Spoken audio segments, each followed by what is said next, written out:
حوالے سے اگر آپ ان سے پوچھتے ہیں، جا کے رپورٹ لیتے ہیں تو ٹھیک ہے، لیکن آپ کی لیڈرشپ وزیرستان میں جا کر جو سینکڑوں لوگ مرتے ہیں وہاں پر ان کا حال کیوں نہیں پوچھتی؟ اور ڈرونز اٹیک کے حوالے سے آپ کی گورنمنٹ کا بیسک اسٹریٹجی کیا ہے وہ ذرا واضح کر کے بتائیں، کیونکہ رحمان ملک صاحب تو یہ کہتے ہیں کہ ڈرون اٹیکس کو روکنے کی ہم مذمت کرتے ہیں اور کرتے رہیں گے، جبکہ حسین حقانی صاحب کہتے ہیں کہ ڈرون اٹیکس پاکستانی حکومت کی مرضی سے ہو رہے ہیں۔ آپ یہ واضح کریں کہ اگر ڈرون اٹیکس کے خلاف ہے آپ کی حکومت تو یہ کیسے رکیں گے اور یہ کیوں نہیں روکے جا رہے؟ جی آسیہ کا آپ کہیں گے جی ان کے لیے تو آپ چلے گئے سیکورٹی کو بالا تک رکھ کے، یہ آپ کہہ رہے ہیں، تو باقی جو ہے وہ وزیرستان میں آپ کبھی نہیں گئے؟ دیکھیں اگر ایک جگہ آپ جائیں اس کا یہ مطلب ہے کہ کہیں اور بھی نہیں آپ جا سکتے۔ آسیہ بی بی کا ایشو یہ تھا کہ وہ غریب ایک عیسائی عورت تھی، اور میں سمجھتا ہوں ان کی ہمدردی اور میں ان کی حمایت میں گیا ہوں، اور یہ انسانی بات ہے، اور میں بالکل گیا ہوں، اور میں اپنے بیوی کو اور بچی کو بھی لے کے گیا ہوں، اور کئی لوگوں نے اس کی مخالفت کی ہے اور کئی لوگوں نے اس کی حمایت کی ہے۔ یہ میرا اپنا فیصلہ تھا، اور میں سمجھتا ہوں اس ملک میں جہاں تک اقلیتی ہیں، ہمارے مذہب میں بھی ہے کہ ہم ان کا تحفظ کریں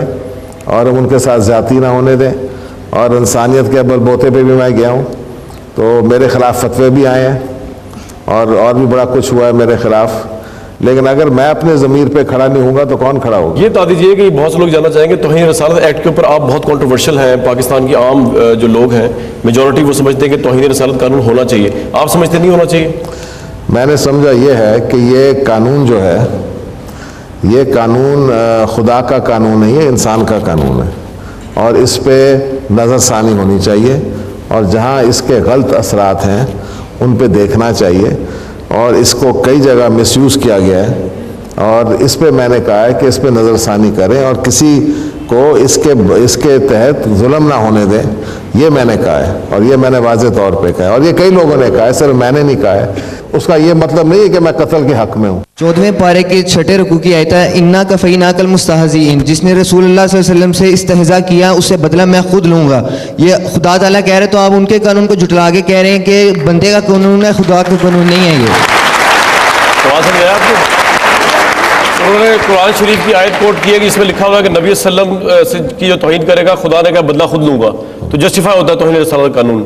آپ کہہ رہے ہیں پھر تو بڑی اچھی بات کی ہے، اگر اللہ تعالیٰ خود کرو پھر کوئی ضرورت نہیں ہے کسی کو قانون بنانے۔ پاکستان کی گورنمنٹ کے پاس انڈیا کے اگینسٹ ایویڈنس موجود ہیں بلوچستان میں انٹرپشن کے، پھر بھی گورنمنٹ انڈیا کو افغان ٹرانزٹ روٹ کی اجازت کیوں دیتی ہے؟ کیا یہ نیشنل سیکیورٹی کے ساتھ ایک مذاق نہیں ہے پیپل پارٹی کی حکومت جو دے رہی ہے انہیں؟ میں خود اگری کرتا ہوں کہ بلوچستان میں بالکل ایویڈنس ہے ہمارے پاس، اور انڈیا مداخلت کر رہی ہے بلوچستان میں، اور یہ ہمیں پتہ ہے، اور یہ اس وقت ہم نے یہ سارے ثبوت جو ہیں ہم نے ہندوستان کی حکومت کو بھی دیے ہیں، اور ہم نے امریکنوں کو بھی دیے ہیں، باقی بھی سارے ہم نے ممالک کو دیے ہیں کہ یہ جو ایک یک طرفہ شور مچا رہے ہیں کہ ہم کشمیر میں مداخلت کر رہے ہیں، ان سے پہلے یہ سوال پوچھیں کہ کشمیر تو متنازع علاقہ ہے، یہ ہم نے نہیں متنازع بنایا، یونائٹڈ نیشنز نے متنازع بنایا کشمیر کو، کشمیر تو متنازع، بلوچستان تو پاکستان کا ایک حصہ ہے، آپ اس میں کیوں مداخلت کر رہے ہیں؟ اچھا جی، ایک گورنمنٹ کالج یونیورسٹی